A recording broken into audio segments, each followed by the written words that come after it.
Are you a solopreneur, a team of 5 ready to scale, or a remote team in SLC looking for a new space? Look no further. The Square has everything you need. Fast Wi-Fi, meeting rooms, great coffee, daily breakfast and snack, and a vibrant community to keep you inspired. From dedicated desks to private offices and enterprise suites, there's a space for you. No matter where you are in the journey, the Square has a spot to help you succeed. Check out the Square's co-working and flexible office space today and take your work to the next level. Let's be honest, we're all juggling a lot these days. Between work, family, and everything else, the last thing you need is to spend hours dealing with car-related tasks. That's where Fleetly comes in. Fleetly is your personal car concierge service designed to give you your time back. Need an oil change, car service, ride to the airport, Fleetly takes care of it. Want your vehicle detailed or even sold? Fleetly's got you covered. No more waiting in lines, no more wasted weekends at the shop, just more time to do what really matters. Whether it's growing your career, enjoying moments with your family, or just kicking back and relaxing. Right now, Small Lake City listeners can get 10% off with code SLCPOD at checkout. Visit Fleetly.com and let them handle the hassle so you don't have to. Again, use SLCPOD at checkout for 10% off. I didn't expect to be where we are today, but I had hopes and dreams. Wow. So we started with the 1 gallon jars. At one point I had over 250 glass jars. I think we've sold in every state in the United States, at least one. So it ended up that the family who owns this building is a family I used to babysit for back in the day. Yeah, small world, small Lake City. Don't get me started. Then the pandemic hit, and we were like, well, what do we do? The collective is something that we plan to release additional beverages under, but we are looking to release other beverages down the line. What is up, everybody, and welcome back to another episode of the Small Lake City podcast. I'm excited to get this year started off with an amazing guest, Hannah Banik, who is the founder of Hans Kombucha. We talk all about the motivation, the growth, the struggles, the people who made it happen, and also to what look forward for in the future. But I hope that all of you enjoy. Man. Crazy. We all have different perspectives that brings all sorts of good things to the table in all sorts of different ways. Yeah, I'm excited because it's so fun to see like Hans and HK and how everything has come together. Because it was something I honestly didn't really know much about. And I can't remember why, but I mean, there's a time, I guess you guys still do a lot of events here, and we just constantly see people be like, oh, there's this place, they have great mocktails, they have all these great stuff. And I was like, I need to go. And then finally reached out to Kate. Well, I reached out to the Instagram account, got talking to Kate, and I'm almost kind of glad she's not here for this, but Kate is sick today. She was going to join, but she's just been back to back since October. She just can't win. Yeah. And so I DM'd her. I was like, hey, would love to have you and Hannah on the podcast. And she's like, that sounds great. So I'm like, well, can we make this work? And she's like, maybe next year. I don't know. Don't know if we have time or bandwidth. I'm like, okay. Also, and this is in August. And I'm like, also, one thing I want to do is I want to have like a back to school drive, just like a place where people can drop off coats, backpacks, school supplies, whatever. Yeah. And then she misinterpreted it as being like, I want to host an event there to like raise stuff. And I look at the emails and I'm like, oh, I see how that could be miscommunicated. I was like, actually, sorry, no, this is what I meant. But actually, I'd be kind of down if you do want to like host an event and we can have you on. And then, so that's when we had the thing, the Friendsgiving, where we had, Jacob, thing for the short notice, had friendship bracelets, hat bar. It was way fun. It was fun to see. It was really fun. I was there. Were you there? Yeah. I was working. That makes sense. Yeah. Kate was actually also sick that day. Of course she was. I know. Kate, get better. Hopefully sooner than later. For real. Yeah. But it's also a fun story because it's like the setting is always in Salt Lake. I mean, from my ignorance of knowing it all. And I love anybody who, there's been this kind of like trend recently that I've caught on to of people having these, and it's tangential to you because it's not your entire story, but like, these people who found something in COVID and then turned it into something. And you think about, was it Dough Lady? The cinnamon. Yeah. Well, yeah, Dough Lady, that's how her started. Yeah. That's how Brandon, when we were fucking SLC, he just started doing that because he was bored. He's like, I just want to go try all the fun, do that. So, and I know that, sourdough has always been one. And then, bread. Kombucha, I've had friends that made it during pandemic. So it's anything anybody says or has that starts from something small and then turns into this is always something I want to hear more. You don't say. I thought it was just easy, and once it gets started, everything keeps going. No. A lot of work. Yeah. I feel like to build something from the ground up takes a lot of perseverance. And I mean, even as like we sit here and record, I mean, we're at HK Brewing, your guys' bar brewery, which is fun because it has, I mean, cocktails made from all of the kombucha. I mean, we are in the brewing room where everything is created, which I always, I mean, whatever type of creative person it is, I like to be where the magic happens because that's where the magic is. yeah. But it's a fun area. It's a fun space. It's kind of in a hard place to find, but then you come inside, you're like, oh, I actually do like this place. Like that was the biggest feedback from people is they're like, I didn't know this was here, but I love this. That's the biggest thing we get from people is like, I didn't know it was here, but now that I know, they keep coming back. They love it. And yeah. Like and we have plenty of parking, which is kind of rare in Salt Lake. Don't get me started. So yeah, we have a huge parking lot with like over 200 parking spaces. And on the weekends, we're sandwiched in between two, I don't know what you call them, like commercial Google Fiber and an architecture firm. Yes. So on the weekends, there's nobody working, and so the parking lot's open, and we've done a couple of events in the parking lot. Our biggest one being the Fireweed Market. It happened last summer, and we're going to do it again this summer. But we had, I think, 40 to 50 vendors out in the parking lot. We had a beer garden, food trucks. It was super fun. Dang. Yeah. I'm so excited we're going to do for that again this summer. I was talking to, because when I first came, because I was talking to Kate about the event, she's like, have you been here before? I was like, it's on my to-do list. It's a big one in Salt Lake. There's a lot of places I need to go to, and I'm also a creature of habit. So, fair enough. So I come in, I'm like, oh yeah, this is great. It's nice because I mean, she talks about how everything's movable and it's easy for events and whatever that might be. And then she's like, well, the parking lot's also great because it's owned by the person who owns the building, and they're not going to build anything there for a while. So it's like this space, and like anytime someone gives me some sort of like piece to chew on of like, hey, here's a space you could have an event. What do you think? And I'm like, got to start thinking about it. So we can chat. Yeah. I got some ideas and know some people that could do some cool stuff. It is also, our place is hard to find, but it's great because you can park in our parking lot, have a drink here, and then walk over to TF. It's right there, super close, and you don't have to worry about parking. So, and that's what I was. It's a hack. I was at Ramen Ichizu. I was talking to Mike, and if you haven't been yet, you need to go. But is that how you pronounce it? Ichizu? Yeah. Yeah. Oh, I had no clue. It's one of those, you know, those times when you're like, you have to go say something out loud, but you realize you've never said it out loud. Yeah.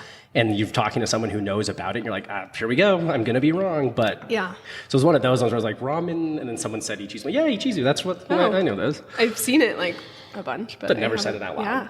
Yeah. And so I was there talking to him because they have a bar concept they're going to put upstairs. Oh, nice. Which Scott Gardner, who, I mean, Water Witch, Barnum, and others, they're like, we don't know how to do this, you do this. So, so it's going to be great. Dang. But then it's fun because then it opens up this whole like amazing bar crawl. Because I mean, let's just start here, for example, which is a great place to start.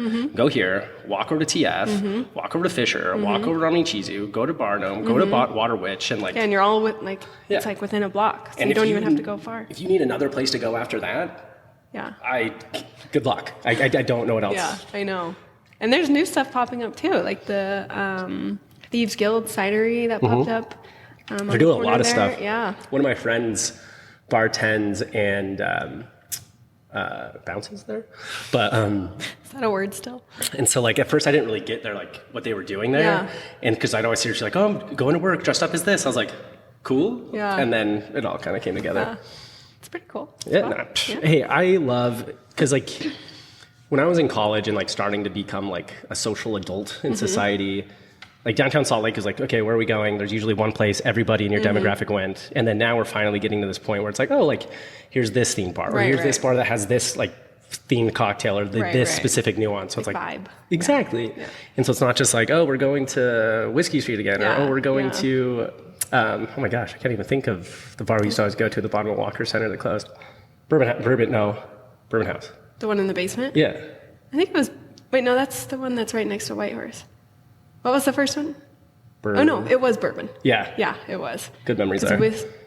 Whiskey Street is yes, Whiskey Street, White Horse, London Bell. Yeah. And more. Yeah. But Hannah. Yes. Sorry. I go by Bell. Could you imagine if anyone calls you Hannah, you're like, excuse me, I prefer it shortened here. Then I'd always get Han, because everybody says Hans Kombucha, and then everyone would call me Han. Let's take a quick break. Hope you're enjoying the episode so far. One big announcement is that merchandise is live. Go head over to the website, smalllakepod.com, to check out the merchandise. We have great shirts, hats, and sweatshirts. I went through a rigorous process to make sure I had the right person creating my merch and the right t-shirts and sweatshirts to do it. So go check it out. Go cop some gear and look great this season in your new Small Lake City merch. I will say, when I can't remember, I had to look in my phone for something, but I put in Han, and I went to a Hans Zimmer concert in October. Oh, nice. So everything in my inbox and everything popped up with Hans Zimmer, so I'm like, Han, not the same. But I want to hear more about this story. I want to know how everything started. I mean, I don't even know, are you from Salt Lake or did you move here? I'm from Boise, Idaho. Okay. I moved here over 10 years ago, though. I went to the University of Utah. Yes. I studied public health.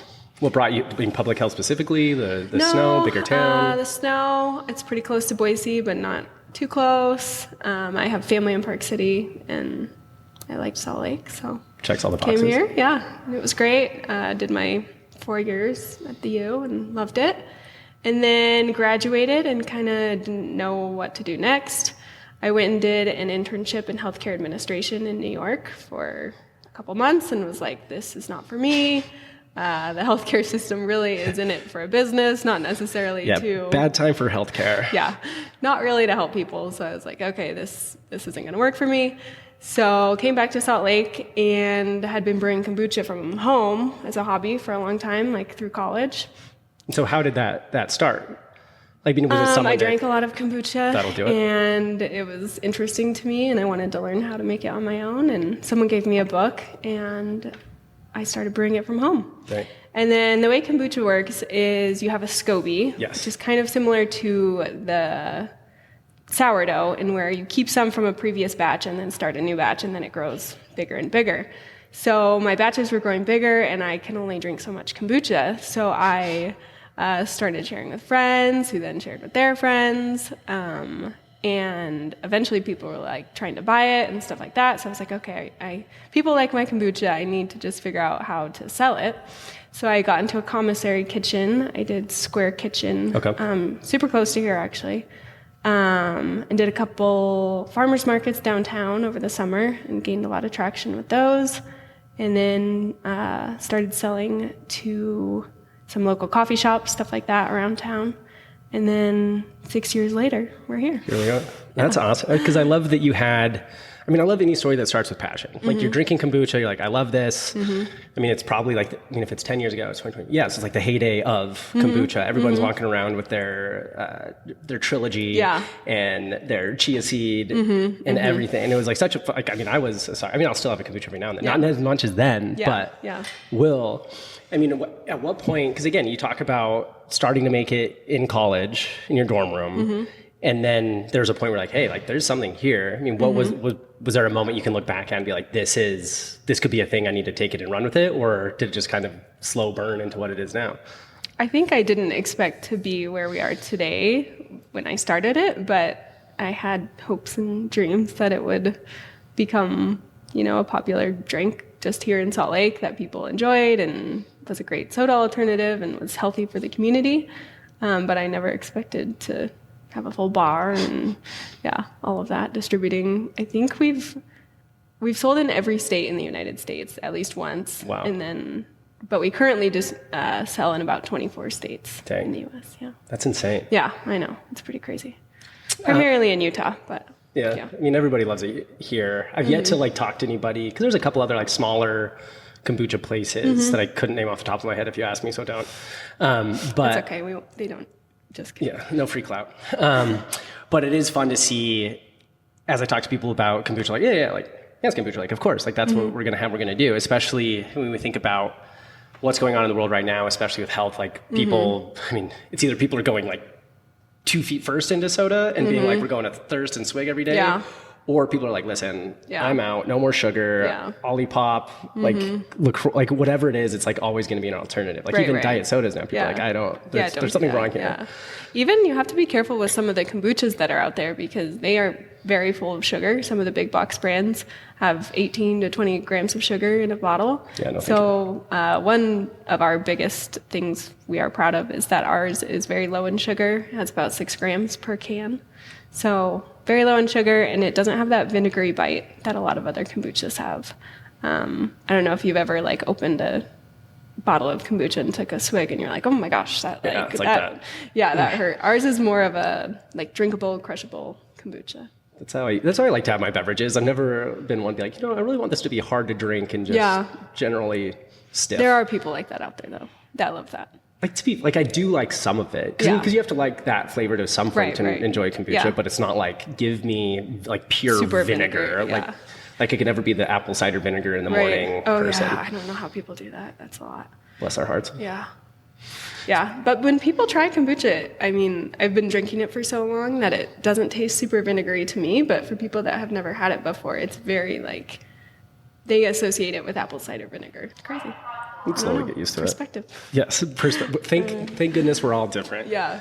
So I like this point where, actually, one thing I'm curious about. So how did everything grow with you? So you're growing it in your house, because for context, when I was on my mission, there was this one family I lived with. So I was a Spanish missionary, but there was one part where I was, in a leadership role, so I was in an English ward, and the family I lived with, the dad was, and this was like north of Portland in Vancouver. Okay. Very Portland person. He biked to and from work every day. It was like 30 miles. And then he made all of his bread in his house from scratch every day. And he made his own kombucha in his house every day. Wow. And this is before this is like 2010. Oh, wow. Yeah. So he was like an OG, like he's from somewhere in Scandinavia. And so that was the first time I was like, I understand what this is. And I could see like, the SCOBY. I saw him make it enough. I'm like, okay, I see this like thing. And that's what like the SCOBY is and gets everything together. But I'm curious, as you've gone from being in your dorm room or like when you first tried it to, obviously now, it's a huge, system, but how did that grow along the way? Or you're like, well, I guess we're just going to keep kind of growing and scaling, or how did you get to scale you are now? Kombucha is one of those things that you can't just go from 0 to 100. Because of the SCOBY being live, it has to grow to the size of its container, and you can't do that overnight. So it's taken us 4 years probably to grow the SCOBYs big enough to be in those big vats. Wow. So we started with the 1 gallon jars. At one point I had over 250 glass jars. Where would you put these? They were like on shelves in Square Kitchen. Did you just have people come over like, listen, I can explain? No, it was in like a commissary kitchen. Oh, okay. Yeah, this is like once we started selling. But when the earthquake happened, I was like, okay, this could like destroy the whole business if, these all broke. So we switched from the gallon jars to 10-gallon like kegs that the tops were cut off that somebody gave us. So we went from those, and then we did 50-gallon vats, and then we went to 100, 200, and now we ferment in 500-gallon containers. That's crazy. Yeah, not containers, stainless steel. Is it the same SCOBY from the beginning? Mm-hmm. Really? Yeah. That's insane. We pull pieces off every, couple weeks to keep them the right size and consistency. But yeah, still the same SCOBY. And for my own ignorance, do you have to have a different SCOBY for each type of kombucha or flavor, or is it all the same SCOBY? So we actually brew 2 different types of kombucha. We brew the traditional kombucha, which is with black tea, green tea, and cane sugar. That's what all of our core flavors come from, is the original kombucha. And we also brew a jun, which is green tea and raw honey. And that's kind of the lighter color, and we use the jun for all of our seasonals. So we brew kombucha and jun, and then at the end of the process, after it's done fermenting, then we add the flavorings. Because I was poking around and I was looking at, like I was telling you, I love looking around any sort of space and just get really curious, but it's fun to see here's rose petals. Yeah. Here's our hibiscus. Here's all of our flavorings and purees. It's it's so curious. I would love to be able to dive into it of something like that because I'm curious and creative enough. But then I look at my calendar, I'm like, I don't have time for anything else. Yeah, I would love true. to. I know. It's fun. I mean, we're always kind of tweaking the recipes a little bit, making sure they're the best they can be, and discovering new ingredients for seasonals. We love to use local ingredients when we can, like over the summer, fall, spring, when we can get local stuff. So Local's always better. I'll support it. So at some point, good old Kate joins the tale. I mean, did you know her beforehand? I mean, how did this intro happen? Yeah. And how did she join the story? Yeah, so it was late 2019. Emigration Brewing was just opening up in Emigration Canyon. And I'd been driving past it and was like, oh, that looks like a great spot to bring my kombucha in. So sat down and did a tasting with Kate, who was helping open Emigration Brewing. Oh, I didn't know that. Yeah. Because I was talking to, I had Will McMaster, Oh, nice. Yeah. and he's the one who helped get pizza off the ground there. Yeah. So they worked together on the project. Small world, small lake city. Yeah. Don't get me started. And so I did a tasting with Kate. She really liked it and was excited about bringing it into Emigration Brewing on their kind of market side. I don't know if they still have it, but they had like a little market when you walk in on the right. And we met there. She kind of saw what I was doing and was like, this is really cool. If you're ever interested in having a business partner join up with you, then we should talk. So we met for coffee in the beginning of 2020, right before the pandemic, and we were like, okay, let's do this. And is this something you were looking for at the time of someone to bring in, or was it just someone's interested? No, it was kind of just, happenstance. We felt like we were a good fit. She had 20 plus years of food and beverage experience, where I have no beverage or food experience, but just had the product. And so we teamed up, and then the pandemic hit, and we were like, well, what do we do? But we were able to figure it out. We still were able to provide kombucha to different restaurants and coffee shops that were still open, and we made it through. And now, her and I are running this place. Yeah. No, Kate is great. I wish you could go through me and her text exchange, because it's like the amount of times we've had to push, because again, she's been sick so much, she's been traveling a lot, but one of the best hearts of people I've talked to in a long time. Yeah. And she just has like an aura about her. Like I remember when she first walked in, when I first met her, because she's like a mountain woman. Yeah. And like you just always feel has this, the hat. Always. Yes. And the bandana. Yeah, always. Yeah. Like I even, I got an invite to this event in Park City in a couple weeks, and I was looking at the invite, and it was like dress code, mountain chic. Oh, nice. Yeah, that would be Kate. And the first thing that came to mind was like, Kate. Yeah. Kate would know. Yeah.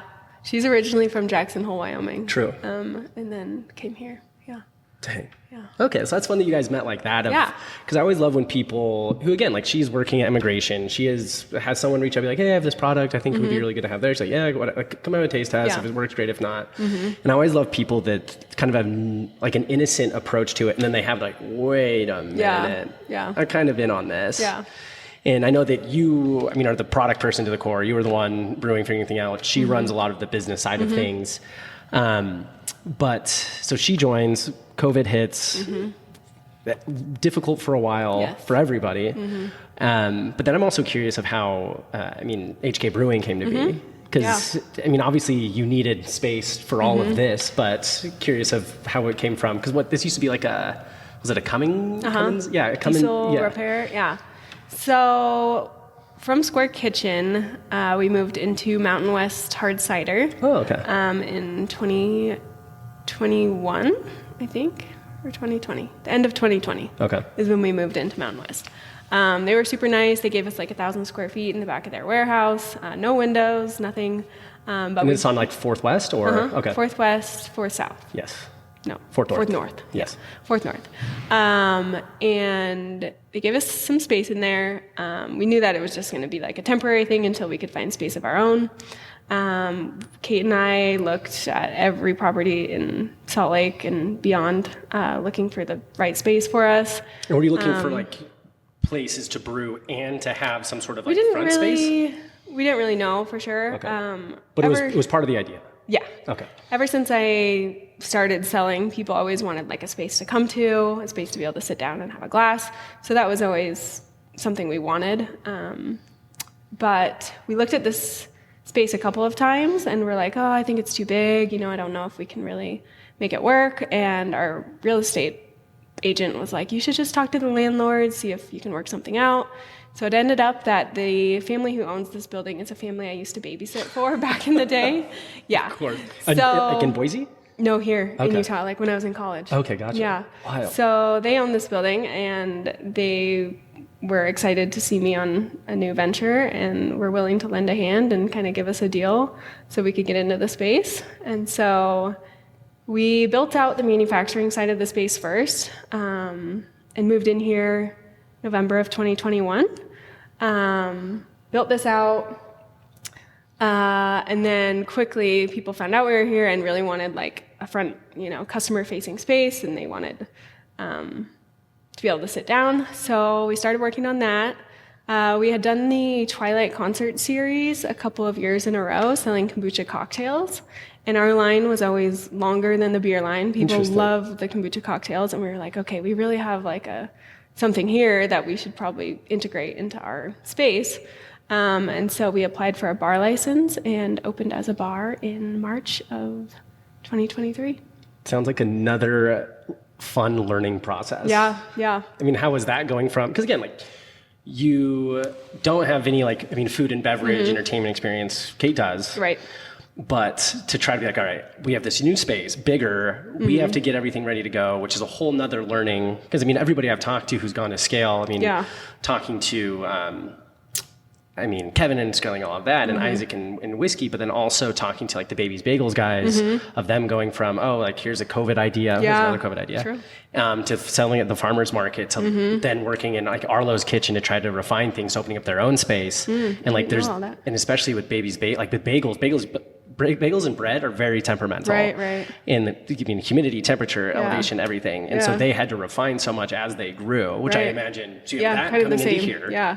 And then you're like, cool, now we have this whole other business we have to figure out and promote that, which is a whole amount of time that's required to make something off the ground. Kate has good experience in opening restaurants and bars, so that came in really handy, and she was able to work with the contractors. And also we had a ton of help from like local breweries and bars that gave us tons of advice. Who are some of the people that helped you the most? Kevin Templin, for sure. He, oh my gosh, he's so funny. He definitely helped us a lot with the initial build out. Cool. Because we've never built a brewery before. So he was super helpful with that. And even still today, like the other day I texted him, we're having a issue with our canning line. I'm like, hey, any idea like what this could be? Not even 10 minutes later, he's walking in the door like, okay, what do you think's wrong? Like trying to help us like figure out what's wrong with it. And I'm like, oh my gosh, you're still helping us like 4 years later after all that you've done for us. Yeah. So he was super great. We had help from Grid City, Mountain West, of course. Tons of great breweries here in town. Well, that's what I love and that's one thing that's running through a lot of the conversation I have in every aspect of things, is how much people are willing to help. Because again, like even using the Baby's Bagels and Arlo, like Arlo can say, cool, like we want to try a brunch menu. You're going to try to do breakfast. You're going to cannibalize ourselves. Get out of here. Yeah. And even in like nightlife and entertainment, people are so willing to help and collaborate. And it comes back down to like Salt Lake, Deseret, the beehive industry. And it's so fun to see people. Kevin's a great example of this because he's come through in so many different episodes of being the guy who's helped and teach people. Right. And never expects anything in return. Just a good guy who's done so much. And even when I sat down with Isaac Winter from High West, I didn't realize that because he was in school, long story short, he was in school, was going to go to med school. He's like, I don't want to do this. And then he's like, I kind of want to brew beer. And he ends up at Red Rock at a job interview across from Kevin Templin. Kevin's like, this is not easy. We don't sit around and just drink beer all day and talk about flavor notes. Like, we are dirty, we are gross, we are sweating, we are like cussing. And he's like, perfect, sign me up. And so it's fun to see how many people that like an impact, like even just using Kevin again, is like that impact that one person can have is amazing. Yeah. It's really. So I love that there's another part. I think the Caputo's family has been really helpful to us as well. We got brought in to A Priori, their local distribution business, and they've helped us get into a bunch of local shops and things like that. Of course, Caputo's is a great shop. Iconic. Yeah. And Matt is, so it's funny with the podcast because there's a lot of like Instagram relationships I have with people where we'll DM people, even I'll send him memes every now and then. Really? Because I'm trying to get him on, but he's a busy guy. Yeah, I bet. Again, scheduling's always a battle, but he's another one that comes up as a face that's always willing to help people. Yeah, he's really great. Yeah. Cool. Yeah. So you move into here, you get it all figured out, you run all of this. How does this space that you now have change? What you were doing, what you were brewing, the flavors, the outlook of the company itself? The HK Brewing Collective name kind of came to be. Let's talk about it. H and K stand for Hannah and Kate. And the collective kind of entails the whole space being a collective. We are very inviting to people coming in. We like to have all walks of life in our building, but it also, the collective is something that we plan to release additional beverages under. So currently we have Hans Kombucha, which is a non-alcoholic kombucha, but we are looking to release other beverages down the line. Please tell me there's a hard kombucha on the timeline. Stay tuned. Yes. Okay, I was hoping for that. Because, big fan of those. I have a hypothesis that they don't cause hangovers, but I'm willing to try. Ours don't, so. Perfect. Just kidding. That's not, I love that it's become this platform because again, you have kombucha, you have the brewery, which I like it's this collective of place where people can bring. Because if you follow the Instagram account for a month, you will get a feeling of that. We have a wide variety of events and offerings and yeah. It's always good to have a place where people can come. It's people. I really love this place because whether you drink or you don't drink, you feel welcome in here. There's something for everybody. Totally. And it's even, who was it? It was Kendall that posted it, I think. Oh, yeah. Hey, Kendall, great place to get mocktails. And I'm not a mocktail person. Yeah. If I'm going to have a beverage and I'm going out, there will be alcohol involved. I'm the same way. But I respect it. Exactly. Yeah. And that's actually kind of why I wanted to have the event here because the issue I've talked to with a lot of people, both people who are from here and move here, I don't know how to meet people. I hate dating apps. I don't want to go to Lake Effect and all of the typical bars every weekend.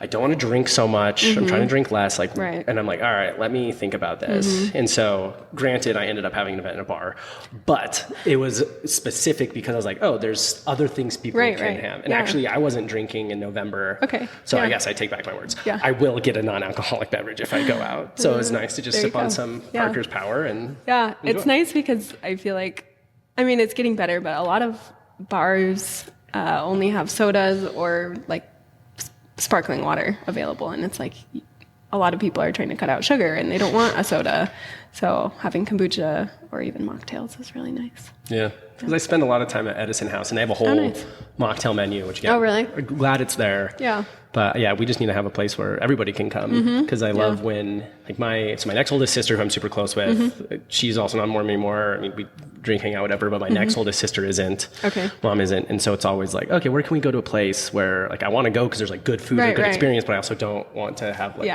heavy bar. Yeah. Yeah. So there's a sweet spot for everybody. Yeah. Yeah. So I actually want to talk about Parker's Power because I know that there's a fun story with that and how that came in. For those who don't know, I guess it's been around because when you launch it? October. So it's been around for a minute. But yeah, I want to talk about the story of that and what it's benefiting. Yeah. So Parker Power came about because Kate has a very good friend who lives in Jackson, Wyoming. And her daughter was diagnosed with cancer at 3 years old. And Kate wanted to do something for her and for her friend and for her family and for her daughters. And so she came up with the idea to release a kombucha for Parker. And so we call it Parker Power. A portion of all sales of the can, as well as draft kombucha here in the tap room, is going to support childhood cancer, specifically through Huntsman Cancer Institute. Cool. So, yeah, it's a fun one. We did a big fundraiser event in the beginning of October when we released it. And then, we're going to have it on through April. Cool. So it's a pretty long run and great cause, and we've been able to raise quite a bit of money. So. Yeah. Hey, I love good things for good causes that give back to good people. Because when I first came, again, when Kate was here, she's like, hey, I got to finish something up, but try them all, kind of. Nice. And she kind of Yeah. like nods to the bartender, just get like a flight of them all. And like, she's like, oh, you got to try this one, which was the, oh my gosh, the, not habanero, but it's another pepper. Oh, mango Fresno. Mango Fresno. Yeah. I was like, oh, this is good. She's like, put tequila in it. And I'm like, and I did. When I got home, I was like, all right, keep going. Yeah. But I like Parker Power. A little vanilla-y, a little. Yeah, it's citrus vanilla sage. It's actually very similar to me. It almost tastes like a vanilla cream soda, like those. And I love it. It's great. It's a great balance. Yeah. Cool.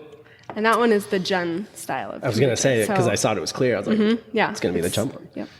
Green tea and honey. Green tea and honey. Use a local honey from a farm up north, and it's all organic. And yeah. Local honey helps with my allergies. Yeah. I got one thing I've been doing is I got a chunk of, what's it called, honeycomb from a Oh, friend. nice. She has Yeah. like a bunch of beehives. Oh, cool. We used to work together. She gives it to me, and I look at this thing. I'm like, I have no idea what to do with this. Like, sure, I think people eat it. Yeah, I got there eventually because it was sitting there. I was like, well, is there like a recipe? Do I just make honey out of it? What do I do? But then I just started putting it like just a chunk in like my yogurt in the Nice. morning and Yeah, I mixing it bet up, and it was that's good. So, Yeah. Nice. local honey, good for you. Yeah, it is. But yeah, I mean, outside of new flavors, new additions to the HK Collective coming out. I mean, what else are you excited about HK in general, or life? Yeah. We're excited to hopefully release another beverage this year. So stay tuned on that. I guess it's 2025 now, so we can say that. So now in this year, yes. And always have new flavors coming down. We have a really fun one coming out in April for spring. It's really good. And How does your process work for new flavors? Like, do you have a system behind it, or is it just tinker around? It used to be tinker around and just go with it, but now we're a little more refined. Usually we'll start out with like 5 potential flavors and narrow it down to 2 or 3. And we'll put them on draft in the tap room and see what people think. And then after we get some feedback from our customers, we will decide on a flavor. I guess I didn't think about that, of like the tap room is also being like, Yeah. hey, what do you think about Most this people one? don't know that that's what we're doing, but if you try one and love it, then let us know, because it could be influencing our seasonal decision. Yeah, we're usually try to be about 6 months in advance to start testing.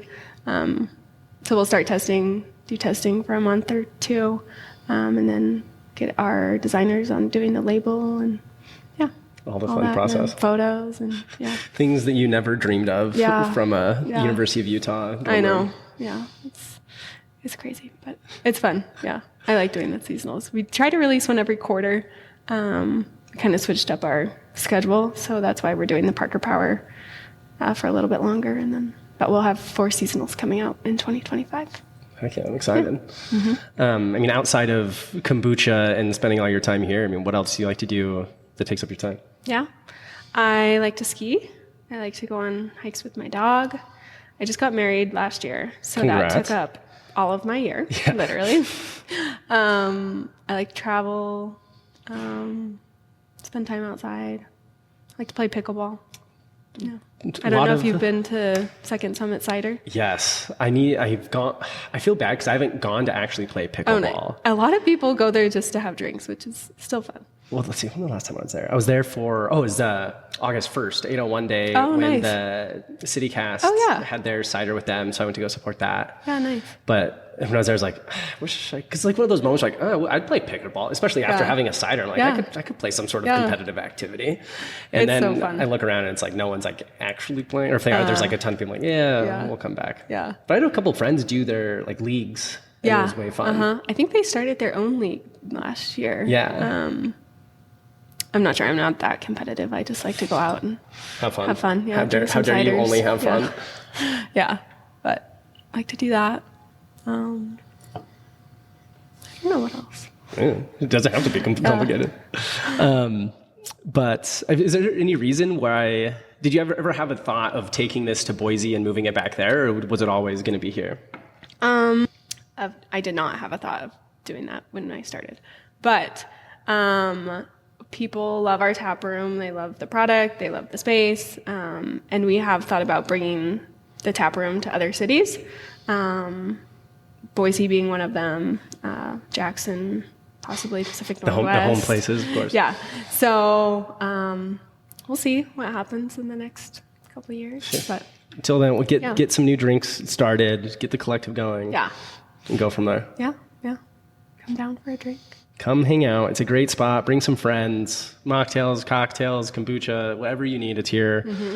So if people want to find kombucha and for some reason can't go down to 3rd West and Between 9th and 10th. Between 9th and 10th. For some reason, the space between like downtown and Target is like no man's land. Like, people's like, what south is this? I'm like 7th, 13th, 20th? I don't know. No, between 9th and 10th south. Yes. You turn at the Tesla repair station business and kind of head back, and it winds you back to some random apartments, but we're just there with a big garage door. I always end up pulling into the Tesla lot, and then I realize what I do, and I'm like, I'm not here actually, sorry, I'm just going there. Yeah, I know. But if you cannot make it down to our tap room, we sell all across Salt Lake. We sell in all 24 Harmons in Utah. We sell in Caputo's, Liberty Heights Fresh, the store, bunch of great restaurants and bars as well. Central 9th Market. I was just there this morning. Yeah, it's great. And we also sell online. We ship to all states in the United States. So yeah. Dang. Yeah. If you're outside of Utah, they've shipped to your state before. They will do it again. Yes. Enjoy it, but most importantly, come down here if you can. Right. So, yeah. It's a great space. Like, because I'm very, I don't want to say like I'm hard on bars. Yeah. Like, because if I go to a bar, I'm like, I don't like this. I'm probably not coming back. Yeah. But if I go to a bar, I'm like, I could bring some friends here. Yeah. And this is a place I could bring friends for. And actually, it's very cozy. Yes. I will say it's very cozy in here. It also has a really nice view of the mountains. So like when it's snowing and you can see the mountains, it's really nice. Yeah. Perfect. Yeah. So come find out for yourself. Well, 2 questions for everybody I always have on. Number one, we actually kind of talked about this already before we started, but if you could have someone on the Small Lake City podcast and hear more about what they're up to, who would you want to hear from? I think I said Marcio Buffalo. Yes. What a name. Yeah, wow. He's Brazilian. I think he's from Brazil. Pretty sure. Yes, he is. He definitely is. He is the head cider maker at Mountain West Cider, and he's really awesome. Cool. And a great person to talk to. I love that place too. Like I live pretty close to there in Marmalade, nice. and I used to live from like pandemic to mid 2022 at Hardware. Okay. And so it would mean easy to be like, oh, let's go grab a drink down there. Yeah. And it was nice because like then it's nice because you go and get a drink, you can Uber Eats food in. Right. Yeah. Like we've like brought board games and played there. Just a good space. And they space. just built out their patio even more, like the outdoor area with a stage, and it looks really great. Yeah, they allowed us after we moved out in 2022. We didn't have a keg washer. We were using theirs, and they allowed us to come back every single week and wash our kegs there. Yeah, and Marcio would chit-chat with me, and we'd talk about different brewing stuff and give me tips. And we did that for 2 years. Yes. Every week. I was loading up the kegs in my truck, driving them over there, washing them, bringing them back. But this year we actually got a grant to buy our own keg washer. Huge. So, yeah. It just reminds me of, I have a friend he's lived in this condo downtown for 10, 11 years, but he doesn't have washer and dryer. And so every week he drives to his parents' house to do his laundry. Yep, that's about right. So, But the piece of equipment that we had to buy versus a laundry and dryer might have been a little different. Maybe a little bit more expensive. I don't know. I guess I don't know what a keg washer looks. I just think of like a pressure washer. Right here. That's a keg washer. Well, that was easy. Yeah, that is a lot more than just a pressure washer. Yeah, and they're expensive, so. Everything is. Yeah, seriously. Especially when it's made of stainless steel. It seems to be even more expensive. Yeah.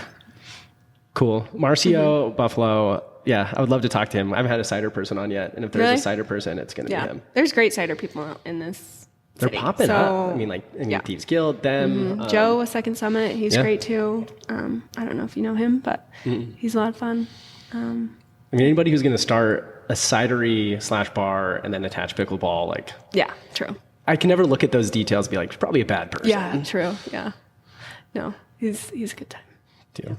And if people want to find out more about Hans Kombucha, HK Brewing Collective, what's the best place to find more information or stay up to date? I would say Instagram is probably the best way. We do have 2 different Instagrams, one for our bar, it's HK Brewing Co., and that's kind of everything bar related.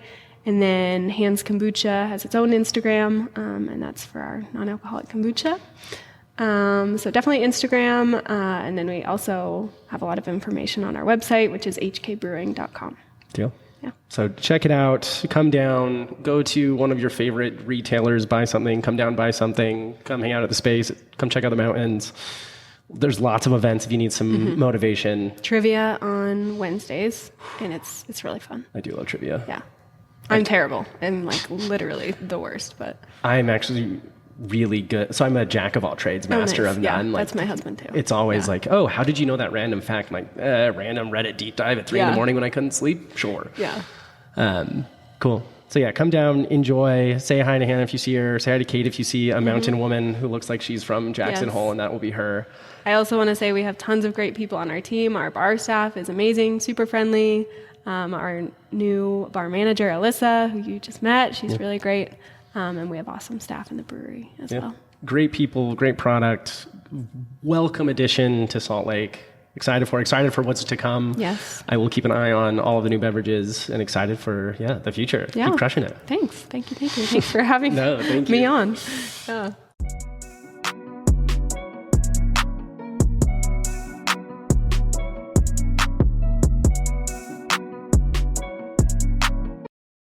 Thank you so much for listening to this week's episode of Salt Lake City Podcast. Don't forget to like, follow, review, subscribe, and share this episode with your friends. And we'll catch you next week. We'll see you there.